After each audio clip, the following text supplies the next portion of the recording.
It's nice morning to all of you. I hope all of you are feeling safe and staying indoors.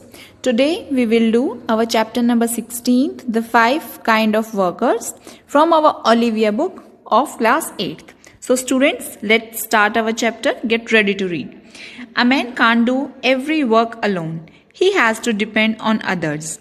Read this interesting story essay in which the author explains 5 different kinds of workers and division of labor. कि कोई भी इंसान सारे के सारे work अब अकेला खुद नहीं कर सकता, उसे दूसरे लोगों के ऊपर डिपेंड होना ही पड़ता है. सो हम इस इंटरेस्टिंग से ऐसे को रीड करेंगे और हम देखेंगे इस तरह से कि जो ऑथर है उन्होंने किस तरह से एक्सप्लेन किया है कि टोटल 5 तरह के वर्क्स होते हैं, किस तरह से लेबर की जो डिवीजन है वो किस तरह से डिवाइड हो रखा है work. So work is very necessary to keep us alive. It keeps the world going. Without work, we should all very quickly die. But we cannot do all kinds of work. कि जो काम है वो बहुत ज़्यादा ज़रूरी है हमारे लिए, वो हमारी नीड है. इसी की वजह से हम आगे बढ़ते रहते हैं. बिना काम करें हम सब बहुत ज़्यादा जल्दी हमारी डेथ हो गई होती. लेकिन हम अकेले खुद से सारा का सारा वर्क नहीं कर सकते.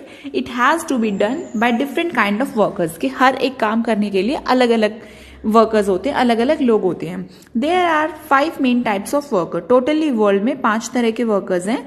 दे are the growers, diggers, makers, movers and helpers. Growers यानी कि जो ग्रो करते हैं, डिगर्स जो कि चीजों को खोदते हैं, द मेकर्स जो कि चीजों को फिर बनाते हैं, मूवर्स जो उनको लेके जाते हैं, मूव करते हैं, एंड द हेल्पर्स जो चीजें हमें प्रोवाइड करते हैं. So growers grow things, they work on the land. They are cultivators, gardeners and shepherds. The farmers are और cultivators sow seeds and grow food for us. कि growers क्या कौन होते हैं? ग्रोवर्स वो लोग होते हैं जो कि ग्रो करते हैं चीज़ों को, वो जो ज़मीन होती है उस पर काम करते हैं, वो कल्टीवेट करते हैं, गार्डनिंग करते हैं. शेफर्ड्स मतलब कि जो भेड़ बकरी इनको पालते हैं, शिप रखते हैं जो लोग. फार्मर्स हो गए, कल्टीवेटर्स हो गए, वो क्या करते हैं? सीड्स को बोते हैं एंड हमारे लिए फूड जो मतलब ग्रो करते हैं फूड को. जो गार्डनर्स होते हैं वो वेजिटेबल्स को, फ्रूट्स को ग्रो करते हैं हमारे लिए.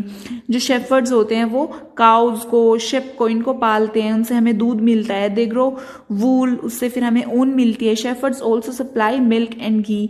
दे फेड एंड क्लोथ अस. उनकी वजह से हम अपने आप को प्रोटेक्ट कर सकते हैं, हमें फीड भी करते हैं, साथ में हमें क्लोथ्स भी मिलते हैं. The second type of workers are diggers. Second तरह के जो लोग हैं वो कौन होते हैं? डिगर्स, जो कि मतलब खोदते हैं चीजों को. They spend their time in digging things out of the ground. वो अपने ग्राउंड से क्या करेंगे? चीजों को खोदेंगे, मतलब निकालेंगे. Miners dig out coal and iron, precious stones and other metal. जो माइनर्स होते हैं वो जैसे कि जो बड़ी बड़ी खानें होती हैं उनके अंदर से कोल को, आयरन को, कुछ इंपॉर्टेंट प्रेशियस स्टोन्स को, अदर मेटल्स को धरती के अंदर से क्या करते हैं? निकालते हैं, डिग करते हैं. They also dig out stone for building roads and railway lines. उसके अलावा क्या करते हैं? रेलवे लाइन बनाने के लिए, रोड्स बनाने के लिए, बिल्डिंग्स बनाने के लिए वो चीज़ों को खोदते हैं, है ना. Some workers dig up clay to make bricks, earthen pots and china wares. कुछ वर्कर्स ऐसे होते हैं जो कि ब्रिक्स बनाने के लिए, ईंटें बनाने के लिए, अर्थन पोट बनाने के लिए, या फिर कुछ कोई एक अलग माल बनाने के लिए उन चीज़ों को यूज़ करते हैं. मतलब जैसे कि कोई भी अलग से यूटेंसिल्स वगैरह हो गया. Coal and iron are very useful things. They are necessary to make the machinery. Coal is used as a fuel in the industry. जो कोयला है या फिर जो आयरन है वो बहुत ज़्यादा यूजफुल थिंग्स हैं, उनकी वजह से मशीनरी बनती है. यानी कि जो कोयल, उसको तो हम एक तरह से कंसीडर भी करते हैं कि वो इंडस्ट्री का सबसे इंपॉर्टेंट फ्यूल है, क्योंकि बहुत सारी चीज़ें हैं वो उस चीज़ के ऊपर डिपेंडेंट है. Next is the third kind of workers. अब तीसरे तरह के वर्कर्स कौन है? दैट आर मेकर्स, जो कि चीज़ों को बनाते हैं. जैसे कि हमने खोद भी लिया, हमने ग्रो भी कर लिया चीज़ों को. अब उन चीज़ों को बनाने के लिए हमें मेकर्स की जरूरत पड़ेगी जो उन चीज़ों को कन्वर्ट करेगा.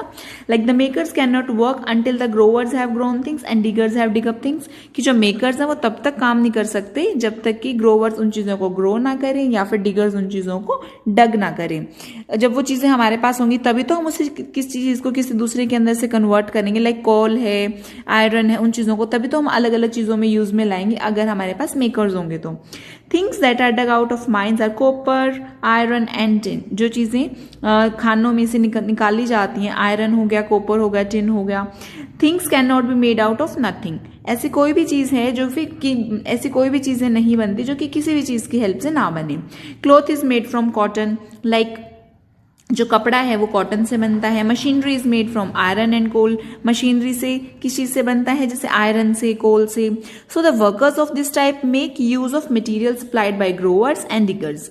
सो जो काम करने वाले जो लोग होते हैं, जो वर्कर्स होते हैं, वो क्या करते हैं, मटेरियल्स को सप्लाई करते हैं, उनसे हेल्प लेके उन चीजों को बनाते हैं जो कि ग्रोवर्स और डिगर्स उन्हें सप्लाई करते हैं। जो चीजें ग्रोवर्स एंड डिगर्स उन्हें देंगे उसी चीज से जो वर्कर्स हैं वो क्या करेंगे, जो मेकर्स हैं उसी चीज से वो चीज नई नई चीजें बनाएंगे।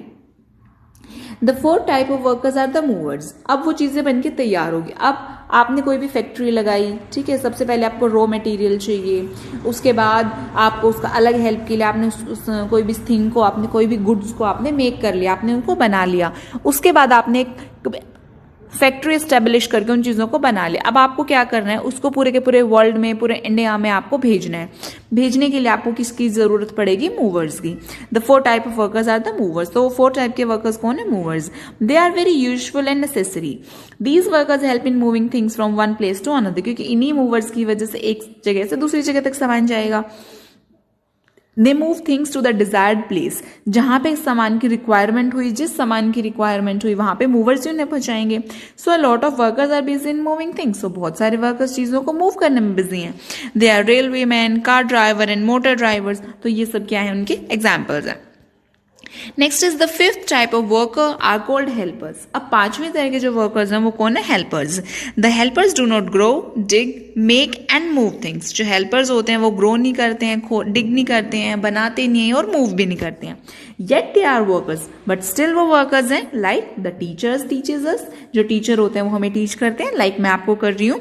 द डॉक्टर क्योर्स अस, जो डॉक्टर है वो हमारा इलाज करता है, हमें ठीक करता है। Similarly the policeman, soldier, press two important things for us. इसी तरह से ये सब लोग भी हमारे लिए इंपॉर्टेंट थिंग्स करते हैं। We can not do without them, हम इनके बिना कुछ भी नहीं कर सकते। दे गाइड अस, वो हमें जगह जगह पे पॉइंट पॉइंट पे गाइड करेंगे। They give us the help that we need, हमें जिस हेल्प की रिक्वायरमेंट होती है वो हमें वो हेल्प देते हैं। They are helpful to society in various ways, वो सोसाइटी के लिए बहुत ज्यादा नीडी होते हैं, हेल्पफुल होते हैं अलग अलग चीजों के लिए। All workers can be put into one type और अदर।